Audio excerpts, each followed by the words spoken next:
Price action trading सीखने के बाद मैं एक कंसिस्टेंटली प्रॉफिटेबल ट्रेडर बन गया।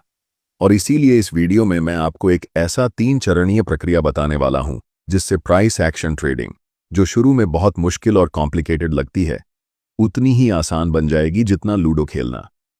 तो सबसे पहले, प्राइस एक्शन ट्रेडिंग आखिर है क्या?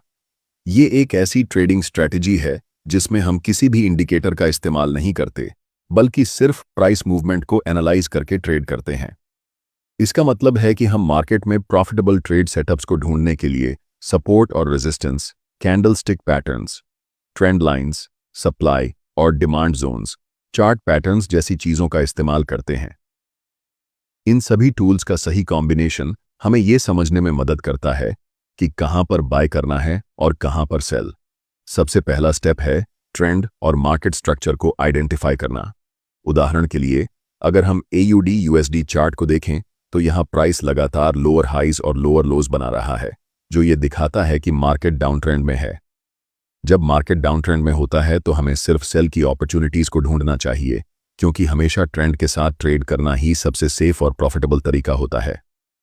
अगर आप ट्रेंड के खिलाफ ट्रेड करते हैं तो आपको कभी भी एक बड़ा लॉस झेलना पड़ सकता है, क्योंकि मार्केट आपको वाइप आउट कर सकता है।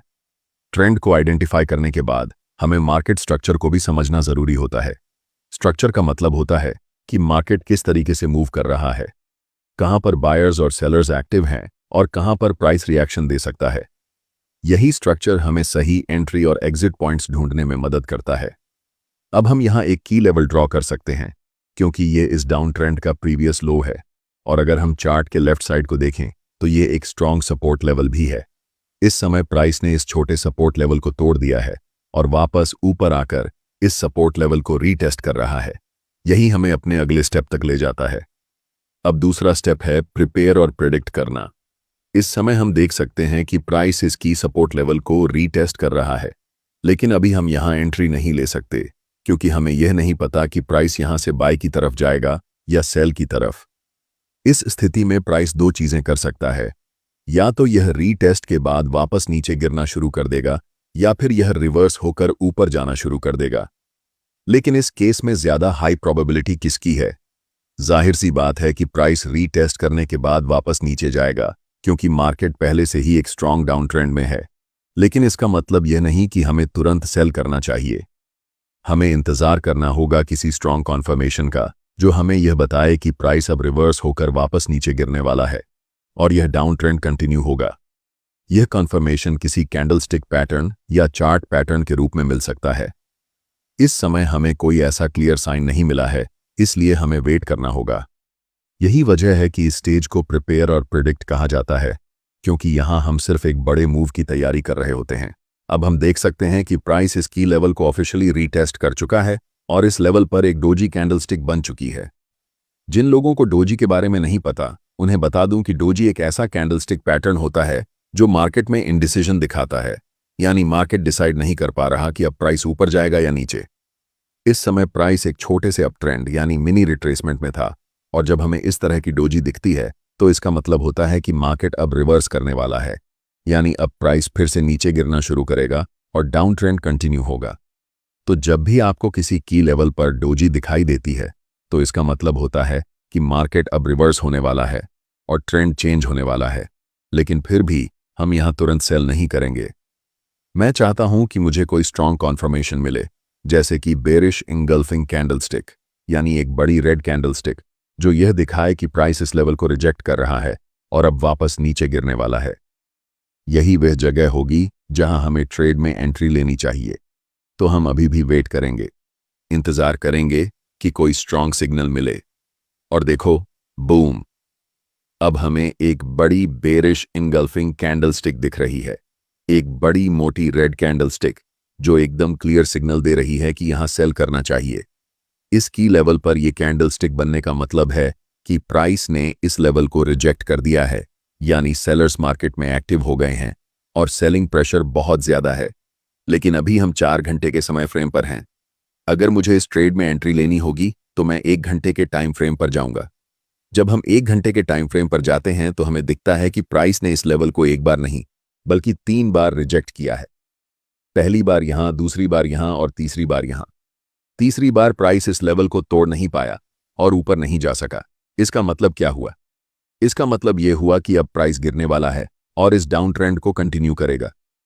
अब हमने देखा कि प्राइस ने की लेवल पर एक बेरिश इनगल्फिंग कैंडलस्टिक बनाई है, जो यह दिखाती है कि यहां पर सेलर्स मार्केट में हावी हो गए हैं। यही वह जगह है जहां मैं अपनी सेल पोजीशन लूंगा।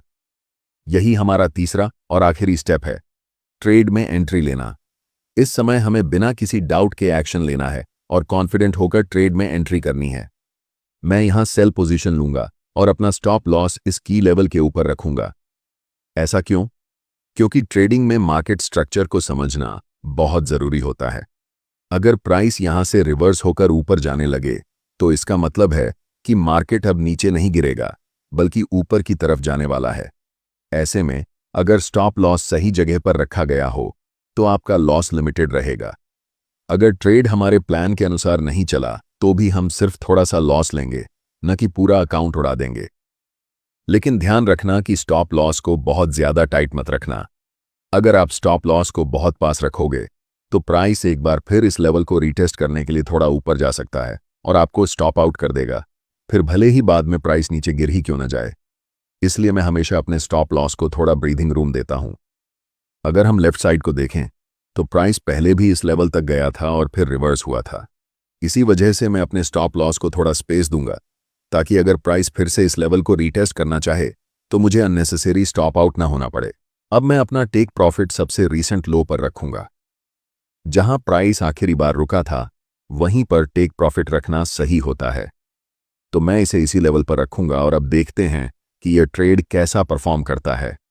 और देखो, आपका टेक प्रॉफिट हिट हो गया, बिल्कुल इसी तरह से। अब अगले ट्रेड पर जाने से पहले मैं चाहता हूं कि आप इस चीज पर ध्यान दें।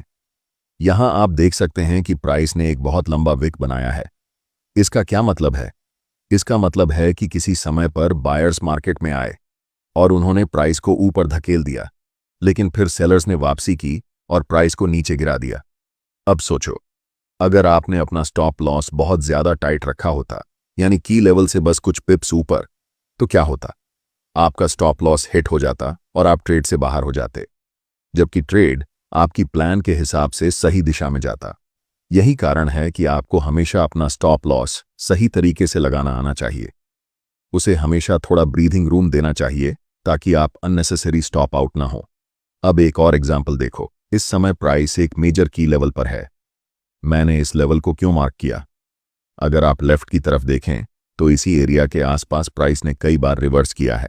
इसका मतलब यह है कि यह एक बहुत स्ट्रांग सपोर्ट एरिया है जिसे प्राइस कई बार तोड़ने में नाकाम रहा है, और अभी प्राइस बिल्कुल इसी लेवल पर है। अब पहला स्टेप क्या होगा? पहला स्टेप है ट्रेंड को आइडेंटिफाई करना।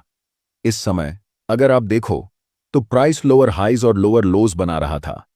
इसका मतलब यह है कि प्राइस डाउन ट्रेंड में था, लेकिन अभी हम एक बहुत स्ट्रांग सपोर्ट लेवल पर हैं और यहां से प्राइस के रिवर्स होने और ऊपर जाने की अच्छी संभावना है। लेकिन मैं चाहता हूं कि आप इस चीज पर ध्यान दें।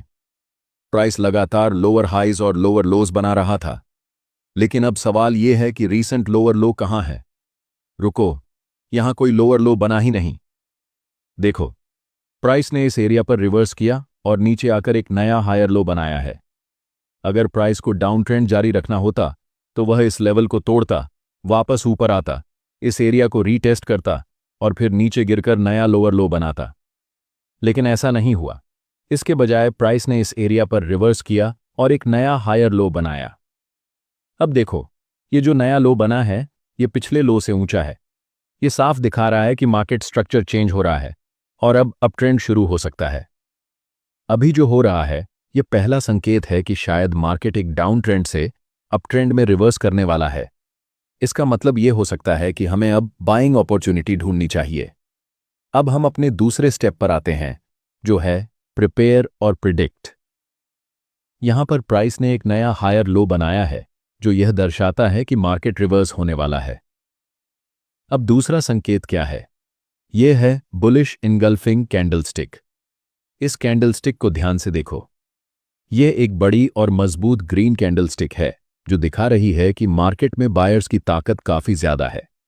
जब इस तरह की कैंडलस्टिक बनती है तो इसका मतलब होता है कि बाइंग प्रेशर बढ़ रहा है। इसी वजह से यह हमारे लिए एक अच्छा एंट्री पॉइंट हो सकता है। इसलिए मैं यहां बाय पोजीशन में एंटर करूंगा और अपना स्टॉप लॉस पिछले हायर लो से कुछ पिप्स नीचे रखूंगा। अब टेक प्रॉफिट कहां रखना चाहिए? हमेशा लेफ्ट की तरफ देखो और देखो कि प्राइस आखिरी बार कहां रुका था। जब मैंने लेफ्ट की तरफ देखा तो मुझे एक बहुत स्ट्रॉन्ग रेजिस्टेंस एरिया दिखा। जब भी प्राइस इस लेवल पर पहुंचा उसने बार बार रिवर्सल लिया, जिससे यह एक बहुत मजबूत रेजिस्टेंस बन गया। इसलिए मैं अपना टेक प्रॉफिट इसी रेजिस्टेंस लेवल पर रखूंगा। अब देखते हैं कि यह ट्रेड कैसा परफॉर्म करता है। प्राइस ऊपर गया, फिर एक नया हायर लो बनाया, फिर और ऊपर गया और आखिर में टेक प्रॉफिट स्मैश हो गया। हम चैंपियन हैं। हाँ, यह एक बहुत ही सफल ट्रेड था।